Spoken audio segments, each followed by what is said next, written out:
ناظرین کرام، گناہوں کی کثرت کی وجہ سے انسان کا یہ روحانی قلب جو انسان کے جسمانی قلب کے اندر ہے یا اس سے تعلق رکھتا ہے، گناہوں کی کثرت کی وجہ سے یہ روحانی قلب کمزور ہوتا چلا جاتا ہے، اور کبھی کبھی یہ روحانی قلب القلب الشیطانی بن جاتا ہے، القلب المختوم علیہ بن جاتا ہے، القلب المریض بن جاتا ہے،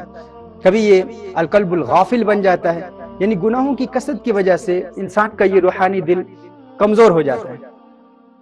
اب ضرورت اس امر کی ہے کہ ہم اس حقیقت کو سمجھنے کی کوشش کریں کہ وہ کون سے ایونیوز ہیں، وہ کون سے راستے ہیں، وہ کون سے گیٹس ہیں جن کے ذریعے شیطان انسان کے اس روحانی قلب پر حملہ کرتا ہے۔ ناظرین کرام، انسان کے اس روحانی قلب کے ارد گرد 7 ایسے گناہوں کے دروازے ہیں جن کے ذریعے سے شیطان انسان کے روحانی قلب پر حملہ کرتا ہے۔ میں چاہوں گا کہ ان 7 دروازوں کو آپ لکھ لیں۔ وہ گناہ جو ہم ان 7 گیٹس کے ذریعے کرتے ہیں، انہی گناہوں کی بنیاد پر رفتہ رفتہ شیطان اپنے رستے ہموار کرتا ہے اور انسان کے اس روحانی دل پر قابض ہو جاتا ہے۔ یعنی شیطان اپنے نمائندوں کو، اپنی افواج کو اور اپنی ایمونیشن کو اسلحے کے ساتھ انسان کے دل میں بھیج دیتا ہے، اور وہ انسان کے دل میں کیمپ کر لیتے ہیں، انسان کے دل پر قبضہ کر لیتے ہیں۔ اور یہ قبضہ وہ انہی 7 دروازوں کے ذریعے کرتے ہیں، اور وہ 7 دروازے جن کے ذریعے انسان گناہوں کا ارتکاب کرتا ہے، یہی وہ 7 دروازے ہیں جن کے ذریعے شیطان انسانی دل پر حکومت کرنے کی کوشش کرتا ہے۔ اور اس کا نتیجہ یہ نکلتا ہے کہ انسان پھر جب توبہ کرتا ہے، کسی اچھی کتاب کو پڑھ کر، کسی موت کے متعلق کتاب کا مطالعہ کیا، یا کسی شیخ کا لیکچر سنا، کسی عالم کا خطاب سنا، کسی ذکر اللہ کی محفل میں گیا، یا کسی نوجوان کی اچانک موت دیکھ کر ایک جذبہ بیدار ہوا کہ میں نے بھی مرنا ہے، میں نے بھی اس دنیا سے جانا ہے، انسان فوراً توبہ کرنے کے لیے تیار ہو جاتا ہے کہ میں بھی توبہ کروں گا۔ وہ توبہ کر بھی لیتا ہے، لیکن توبہ ٹوٹ جاتی ہے، توبہ قائم نہیں رہتی۔ اس کی بنیادی وجہ یہ ہے کہ اللہ عز و جل کی جانب سے عطا کردہ وہ اسپرچل پاورز، وہ روحانی قلب جو انسان کو توبہ پر استقامت حاصل کرنے میں مدد کرتا ہے، وہ گناہوں کی کثرت کی وجہ سے اور ان 7 گیٹس کو اوپن رکھنے کی وجہ سے شیطان کے تحکم میں آ جاتا ہے، شیطان کے قابو میں آ جاتا ہے، جس کی وجہ سے انسان کے پاس وہ ایڈیشنل سپورٹ نہیں ہوتی، وہ روحانی قلب کی مدد حاصل نہیں ہوتی، جس کی وجہ سے انسان توبہ پر استقامت حاصل کر لیتا ہے۔ لہٰذا ہمارے لیے سب سے پہلے یہ جاننا ضروری ہے کہ وہ کیا ہے، یہ انسان شیطان پر حملہ کرتا ہے۔ پہلا دروازہ ناظرین کرام یہ آپ لکھ لیں، انسان کی آنکھ ہے۔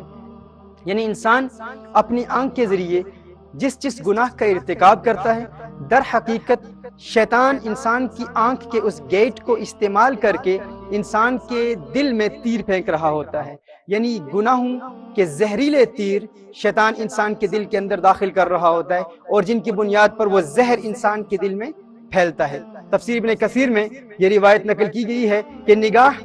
ایک تیر ہے جو دل میں زہر ڈالتی ہے۔ یعنی یہ نگاہ انسان کی جب کسی غیر محرم کو دیکھتی ہے، انسان کی آنکھ جب کسی حرام کو دیکھتی ہے، یا انسان کی آنکھ جب کسی کو تکبر کی نگاہ سے دیکھتی ہے، یا کسی سے غصے کا اظہار کرتے ہوئے انسان کسی کو گھور گھور کر دیکھتا ہے، یا انسان کسی کے گھر میں اس کی اجازت کے بغیر جھانکتا ہے، یہ وہ گناہ ہیں آنکھ کے جن کو انشاءاللہ تعالی ہم ایک دروازے پر ایک مستقل لیکچر آنے والے لیکچرز میں رکھیں گے۔ ابھی فقط ایک اجمالی بیان ہو رہا ہے دل کے 7 دروازوں کے متعلق۔ یعنی انسان جب اپنی آنکھ کا غلط استعمال کرتا ہے تو اس غلط استعمال کی بنیاد پر شیطان اپنے لیے انسان کے دل کے راستے ہموار کرتا ہے تاکہ وہ شیطان انسان کے دل پر قابض ہو جائے۔ یہ وہ پہلا دروازہ ہے۔ ناظرین کرام، دوسرا دروازہ انسان کی زبان ہے۔ یعنی انسان اپنی زبان سے اگر کسی کو تکلیف دے، کسی کی توہین کرے، یا کسی کے خلاف کوئی ڈیروگیٹری کامنٹس یوز کرے، کسی کو ہیوملیٹ کرے، کسی کو نظر حقارت سے دیکھتا ہوا کسی کی توہین کرے، زبان سے کسی کا دل توڑے، یا کسی کی غیبت کرے، جھوٹ بولے، لغو گوئی کرے، اور اس قسم کے جتنے بھی گناہ جن کا تعلق انسان کی لسان سے ہے، انسان کی زبان سے ہے، جب بھی انسان اس گناہ کا ارتکاب کرتا ہے تو شیطان کے لیے انسان زبان کا رستہ بھی کھول لیتا ہے تاکہ شیطان اس انسان کی زبان کے رستے سے انسان کے دل پر قابض ہو جائے۔ انسان کے دل کا، اس روحانی دل کا تیسرا دروازہ انسان کا کان ہے۔ انسان اپنے کان کے ذریعے غیبت سنتا ہے، حرام کلام سنتا ہے، لوگوں کی توہین سنتا ہے، حرام موسیقی سنتا ہے، وہ موسیقی جس کے اندر حرام ہو، ایسے گانے جن میں فحاشی ہو، عریانی ہو، یا شہوت کا جذبہ انسان کے دل میں بیدار ہو رہا ہو، ایسا کلام سننا، ایسی گفتگو سننا، یا ایسی صحبت میں وقت گزارنا جہاں لوگ غلط کلام کرتے ہوں، فحش گوئی کا ارتکاب ہو رہا ہو، لوگوں کی توہین کر رہے ہوں، یا ایسی باتیں کر رہے ہوں جس کے ذریعے انسان کے دل میں شہوت پیدا ہوتی ہے، انسان کے کان کا یہ دروازہ شیطان کے لیے کھل جاتا ہے، اور شیطان اس دروازے کے ذریعے انسان کے دل میں داخل ہوتا ہے، اور رفتہ رفتہ وہ پھر اپنا زہر پھیلاتا ہے، جس کی وجہ سے شیطان انسان کے دل پر قبضہ کر لیتا ہے۔ آنکھ نمبر 1، زبان 2، کان 3، چوتھا دروازہ انسان کا ہاتھ ہے۔ انسان کا ہاتھ، یعنی اگر انسان اپنے ہاتھ سے کسی حرام چیز کو چھوئے، کسی حرام چیز کو ٹچ کرے، یا انسان اپنے ہاتھ سے کسی کو ٹورچر کرے، کسی کو مارے، کسی کو تکلیف دے، تو انسان نے اپنے دل کا یہ دروازہ بھی شیطان کے لیے کھول لیا، اور شیطان کے لیے یہ رستے ہموار ہو گئے، اور شیطان اس دروازے کے ذریعے بھی انسان کے دل پر قابض ہوتا چلا جاتا ہے۔ ایک غیر محسوس طریقے سے انسان کو احساس تک نہیں ہوتا، لیکن شیطان اپنی حکومت انسان کے دل پر قائم کر رہا ہوتا ہے۔ پانچواں دروازہ انسان کے پاؤں ہیں۔ اگر انسان اپنے پاؤں کا غلط استعمال کرتے ہوئے حرام کی جگہ پر جائے تو انسان نے شیطان کے لیے یہ دروازہ بھی کھول دیا۔ اور آنکھ، زبان، کان، ہاتھ، پاؤں اور انسان کی شرمگاہ، یہ انسان کے پرائیویٹ پارٹس، انسان کی شرمگاہ، جن کے ذریعے انسان گناہ کا ارتکاب کرتا ہے، حرام کا ارتکاب کرتا ہے۔ اگر انسان اپنی شرمگاہ کو مستور نہیں رکھتا، کوئی کور نہیں رکھتا، اور دوسروں کی نگاہوں سے چھپاتا نہیں ہے، پوشیدہ نہیں رکھتا، تو یہ بھی شرمگاہ کا گناہ ہے۔ اور اگر معاذ اللہ زنا کا ارتکاب کرتا ہے تو یہ بھی شرمگاہ کا گناہ ہے۔ اس کی بنیاد پر بھی شیطان انسان کے دل میں داخل ہو جاتا ہے۔ لیکن اگر انسان اپنے شرمگاہ کو اپنے تحکم میں رکھے، قابو میں رکھے، اور گناہوں سے بچائے رکھے، ہر قسم کے گناہ سے اجتناب کرے، اور لوگوں کی نگاہوں سے پوشیدہ بھی رکھے، اور اس عضو جسم کو غلط استعمال میں نہ لائے، تو انسان نے دل کا یہ دروازہ بھی بند کر دیا ہے۔ آخری ساتواں دروازہ انسان کا پیٹ ہے۔ اگر انسان حرام طعام کھاتا ہے،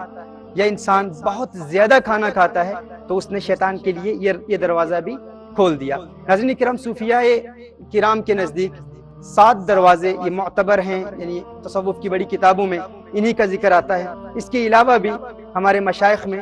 کچھ ایسے صوفیاء، کچھ اسلاف ہیں جنہوں نے 7 سے کم دروازے، کسی نے 8 دروازوں کا ذکر کیا، کسی نے 6 دروازوں کا ذکر کیا، لیکن جو ترتیب ہے وہ سب کی ایک ہی ہے۔ ان دروازوں کو بند کرنے کا جو پریکٹیکل میتھڈ ہے، اس میں تقریباً تمام صوفیاء کا اتفاق ہے۔ میرے پاس یہ کتاب ہے، تصوف کی معروف کتاب اور ایک بہت ہی قدیم کتاب، رسالۃ المسترشدین، یہ شیخ ابی عبداللہ الحارث بن اسد المحاسبی البصری، یہ ہمارے قدیم اسلاف میں سے ہیں۔ ان کی ولادت 160 ہجری میں ہوئی، اور اس کتاب کی تحقیق کی ہے ہمارے شیخ عبد الفتاح ابو غدہ، ان کی یہ تحقیق ہے۔ اس کتاب میں انہوں نے بھی انسان کے دل کے دروازوں کا ذکر کیا ہے، اور یہ کہتے ہیں وقال بعض الحکماء مثل القلب مثل بیت له 6 ابواب ثم قيل لك احذر الا يدخل عليك من احد الابواب شيء فيفسد عليك البيت فالقلب هو البيت والابواب اللسان والبصر والسمع والشم واليدان والرجلان فمتى انفتح باب من هذه الابواب بغير علم ضاع البيت۔ یہ شیخ انہی دل کے دروازوں کا ذکر کرتے ہیں، اور انہوں نے 6 دل کے دروازوں کا ذکر کیا ہے، اور یہ فرماتے ہیں کہ یہی وہ دروازے ہیں جن کے ذریعے شیطان انسان کے دل میں داخل ہوتا ہے، اور ان کے نزدیک انسان کا دل ایک گھر کی طرح ہے۔ انسان کا یہ دل ایک گھر کی مانند ہے، اور یہ 6 دروازے ہیں جن کے ذریعے دشمن گھر میں داخل ہوتا ہے۔ اور اگر انسان کے علم کے بغیر اگر انسان اپنے گھر کے دروازے کھلے چھوڑ دے، اگر دروازے کھلے رہیں اور دشمن اس گھر کے اندر داخل ہوتا جائے، انسان کو علم بھی نہیں ہوگا، داع البیت، انسان کا وہ دل تباہ ہو جائے گا، انسان کا وہ بیت، انسان کے دل کا گھر، وہ تباہ ہو جائے گا۔ یعنی ہمارے لیے ضروری یہ ہے ناظرین کرام کہ ہم اپنے دل کے ان دروازوں کو گناہوں سے بچائے رکھیں۔ اب ضرورت اس امر کی ہے کہ ہم اس کا پریکٹیکل میتھڈ سیکھیں۔ جب ہم گناہوں سے توبہ کرتے ہیں تو اکثر اوقات یہ ہوتا ہے کہ ہم ایک اجتماعی توبہ کرتے ہیں کہ آج کے بعد میں کوئی گناہ نہیں کروں گا. جب ہم توبہ کر لیتے ہیں پھر کبھی کبھی آنکھ حرام دیکھتی ہے، کبھی کان حرام سنتے ہیں، کبھی زبان سے حرام کا ارتکاب ہو جاتا ہے، اور پھر ایک وقت آتا ہے جب ہم سمجھتے ہیں کہ توبہ کرنا پاسبل ہی نہیں ہے. ہم دل برداشتہ ہو کر ہم کہتے ہیں کہ اس دور میں، اس ماحول میں جب ہر طرف فحاشی اور عریانی ہے، جب ہر طرف حرام کا ارتکاب ہو رہا ہے، ہم اپنے دل کے دروازے بند کر ہی نہیں سکتے. جبکہ اگر ہم اس پریکٹیکل میتھڈ پر عمل کریں، جس میں انشاءاللہ تعالی آج ہم آپ کو بتائیں گے کہ دل کے دروازوں کو بند کرنے کا طریقہ کیا ہے، اگر اس پر عمل کرتے ہوئے اس حقیقت کو بھی ہم سمجھ لیں کہ شیطان کس طرح انسان کے دل میں آنکھ کے ذریعے، کان کے ذریعے، زبان کے ذریعے زہر کے تیر پھینکتا ہے، اگر ہم اس کو سمجھ لیں اور اس کے لیے ہم رسالت مآب صلی اللہ علیہ وسلم کی اس حدیث سے بھی سبق حاصل کر سکتے ہیں، جس میں سید دو عالم صلی اللہ علیہ وسلم نے ارشاد فرمایا: عن ابی ہریرہ رضی اللہ تعالی عنہ ان رسول اللہ صلی اللہ علیہ وسلم قال: ان المؤمن اذا اذنب كانت نكتة سوداء في قلبه فإن تاب ونزع واستغفر سقل قلبه فإن زادت حتى تغلف قلبه فذلك الران الذي ذكره الله في كتابه كلا بل ران على قلوبهم ما كانوا يكسبون. رسالت مآب صلی اللہ علیہ وسلم ارشاد فرماتے ہیں، یہ ترمذی کی روایت ہے اور امام ترمذی نے اسے اپنی سنن رواہ ترمذی فی سنن والنسائی فی سنن الکبریٰ وابن ماجہ فی سنن، ابن ماجہ، النسائی اور ترمذی میں یہ روایت موجود ہے. رسالت مآب صلی اللہ علیہ وسلم ارشاد فرماتے ہیں، معروف حدیث ہے، میرے آقا صلی اللہ علیہ وسلم نے ارشاد فرمایا: جب انسان گناہ کا ارتکاب کرتا ہے، اس گناہ کے ارتکاب کی بنیاد پر انسان کے دل پر ایک سیاہ نشان پڑ جاتا ہے، انسان کے دل پر ایک سیاہ نشان بن جاتا ہے، اور اگر انسان فوراً استغفار کر لے، توبہ کر لے تو انسان کا دل پاک ہو جاتا ہے. لیکن اگر انسان توبہ نہ کرے اور گناہوں کے سلسلے کو جاری رکھے تو رسالت مآب صلی اللہ علیہ وسلم ارشاد فرماتے ہیں کہ وہ سیاہ نشان بڑھتا چلا جاتا ہے. وہ سیاہ نشان اس حد تک بڑھتا ہے کہ وہ سیاہ نشان انسان کے دل کو اپنی لپیٹ میں لے لیتا ہے. اور حضور اکرم صلی اللہ علیہ وسلم نے ارشاد فرمایا کہ قرآن کریم میں اللہ عز و جل نے اسی سیاہ نشان کے متعلق ارشاد فرمایا: کلا بل ران علی قلوبہم ما كانوا یکسبون. اللہ عز و جل نے ارشاد فرمایا، کوئی نہیں بلکہ ان کے دلوں پر زنگ چڑھا دیا ہے ان کی کمائیوں نے، یعنی جو انہوں نے گناہوں کی وجہ سے، اپنی آنکھ کے گناہ سے، اپنی زبان کے گناہ سے، اپنے ہاتھ کے گناہ سے، اپنے پیٹ کے گناہ سے، پاؤں کے گناہ سے اور شرمگاہ کی گناہ سے جو انہوں نے کیا، اس کی وجہ سے انسان کے دل پر ایک یہ نقطہ سیاہ بن گیا اور پھر یہ بڑھتا چلا گیا اور یہاں تک کہ ایک وقت آیا کلا بل رانا، انسان کے دل پر یہ رسٹ اور یہ زنگ بن گیا.